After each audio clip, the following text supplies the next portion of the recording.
Hi, and welcome to the October edition of Kentucky Farm Bureau Reports. Today, we're on the road traveling to the 3 finalists of the Outstanding Young Farm Family Contest.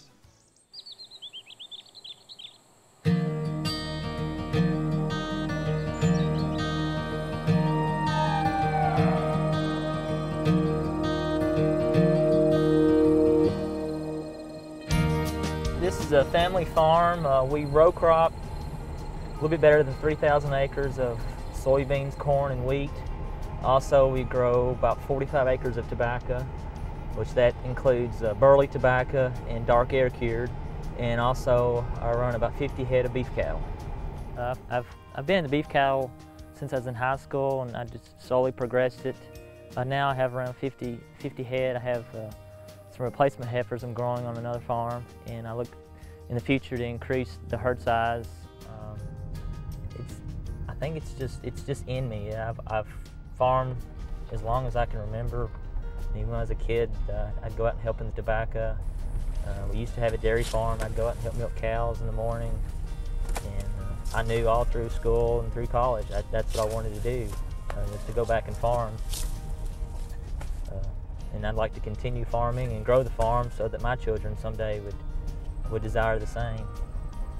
My background in farming is a little different from his in that I wasn't raised on a farm. However, my mother was, and she grew up helping on the farm, and I've always spent a lot of time in summer on the farms growing up as a child. So when I married Joel David, it wasn't anything new to me. However, when I married him, I had an accounting career in Nashville. I help him as the accounting manager here on the farm. Because I like to grow, because I like it how my father grows like healthy food, and we give it to other people, and we give them milk, and so they'll be healthy.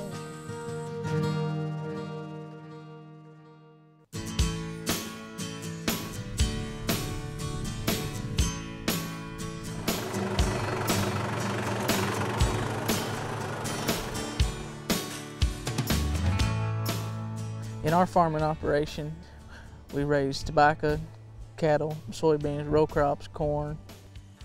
In the farming operation, what we're most proud of is that we've started this from the ground up.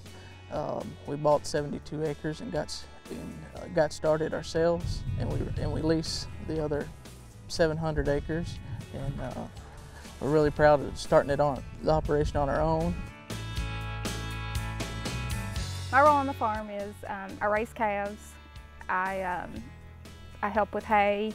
I do help with the financial side of things, even though I don't enjoy that as much. I'd rather be out on a tractor all day mowing hay or something like that. I help with other tractor work in tobacco, just driving tractors and helping here and there, just whatever needs to be done. For a young farmer starting out, just like we did on our own, I just advise a young farmer not to buy the best of equipment.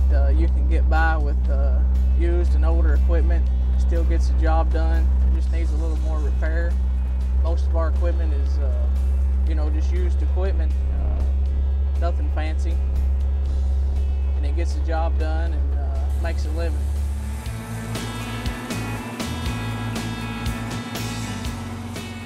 We are looking forward to raising a family on a farm. I think it's a great environment for kids to grow up in. There's nothing better than being out here and having room to play and enjoy time, out just helping in the fields or whatever. I think that's a great place to raise kids.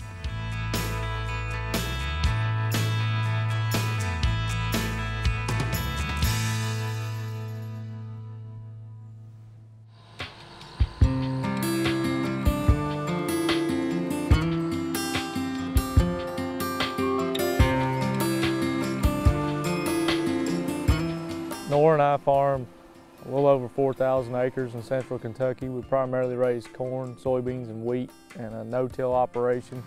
We've discontinued our tobacco production, but continue to grow 70 acres of transplants in our greenhouse. I really like the natural side of it, just to watch a crop season as it progresses. I mean, you spend all winter getting ready, you put seed in the ground, you got to take care of it all summer, and pray and hope for the best weather, and you see those plants progress, and then harvest is the best time because you get to see what you did right, what you need improvement on, and you get to see kind of your progress each year because you made it through that growing season. We have 2 children. Claire's 3 and Will is 1, and then our 3rd child will be due in January. Once the 3rd child comes, I will be more limited on the farm, but still plan to operate as much as I can and help out as much as I can. I am most proud of him because he's doing what he loves and he is successful at it. He is very determined to make it work because it's all he wants to do. What I'm most proud of about our farming operation is that we've built it from the ground up. Nobody really handed us anything other than some opportunities, and we tried to capitalize on them, and we continue to make it grow. I think to be part of farming is one of the most honorable professions there is, to take a renewable resource being soil and to grow food for other people.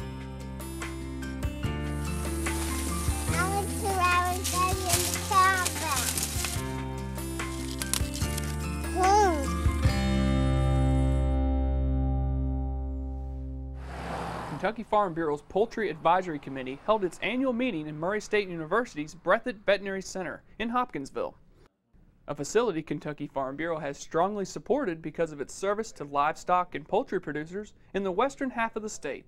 Farm Bureau is a grassroots organization, and our Poultry Committee is meeting to look over a policy that we have pertaining to poultry and present the additions or corrections that we need to make in our policy book. These will be taken up today and forwarded on to our State Resolutions Committee. It's going to meet later next month. We chose to meet here at the Breathitt Lab today because this lab is very important to the poultry industry, and they have many problems here for securing funding to rebuild this facility, and we wanted to learn more about what was going on here and how important this is to our state for all of agriculture in this end of the state. Another successful Kentucky Farm Bureau Golf Classic took place at Quail Chase Golf Course in Louisville.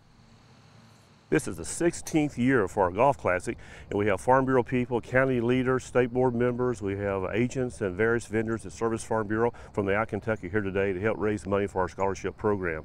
Since the beginning, over $400,000 have been raised. Almost 400 young people have received scholarships, so we're hoping to net over $40,000 a day for the Education Foundation for those that come out and support Farm Bureau and participate in this annual Golf Classic.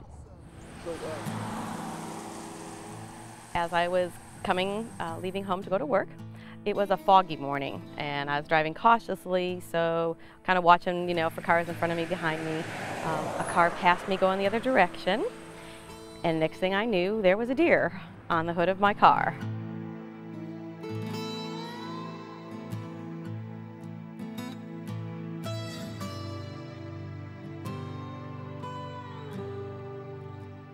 It happened so fast, I really didn't have time to react, but we kind of have this family motto we've always talked about: when there's something in the road, you don't avoid it. You don't, it's better to go towards the animal than towards the tree, because the animal is more likely to move. So, I always think when I see it, just drive through, drive through, drive through.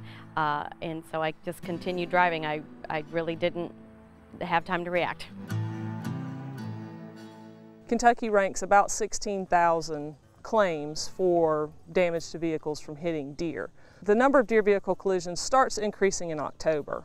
It peaks in November, starts coming down in December. And the primary reason why the number of deer collisions increases in the fall is that's when deer are breeding. That's when it's on their minds to be finding another deer, not worrying about where the cars are. It's much greater likelihood in western Kentucky and northern eastern Kentucky. So counties like Crittenden and Livingston in far western Kentucky, have up to 5 to 10 times the likelihood in the month of November.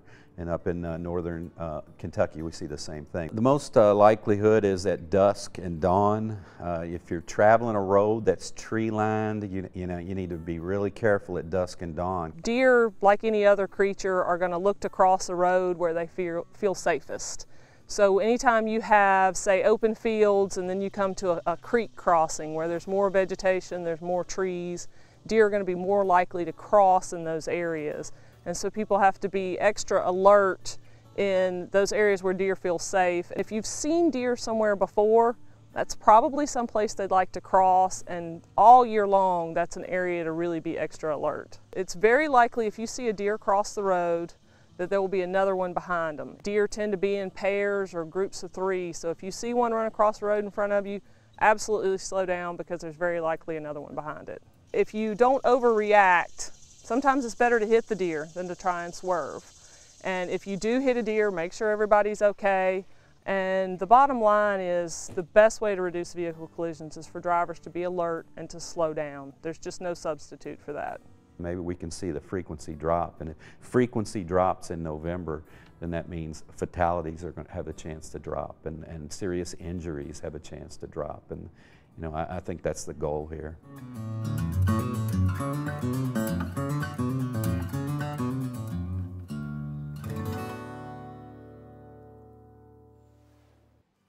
Now for your calendar of coming events. The Sunbelt Ag Expo is October 18th through the 20th. The National FFA Convention is October 19th through the 22nd. Resolutions are due by October 15th. And don't forget, Election Day is November 8th. Make your voice heard and get out to vote. We'd like to thank the 3 families involved in the Outstanding Young Farm Family Contest for allowing us to come to their farms. And next month, we'll be gearing up for annual meeting. We'll see you next time.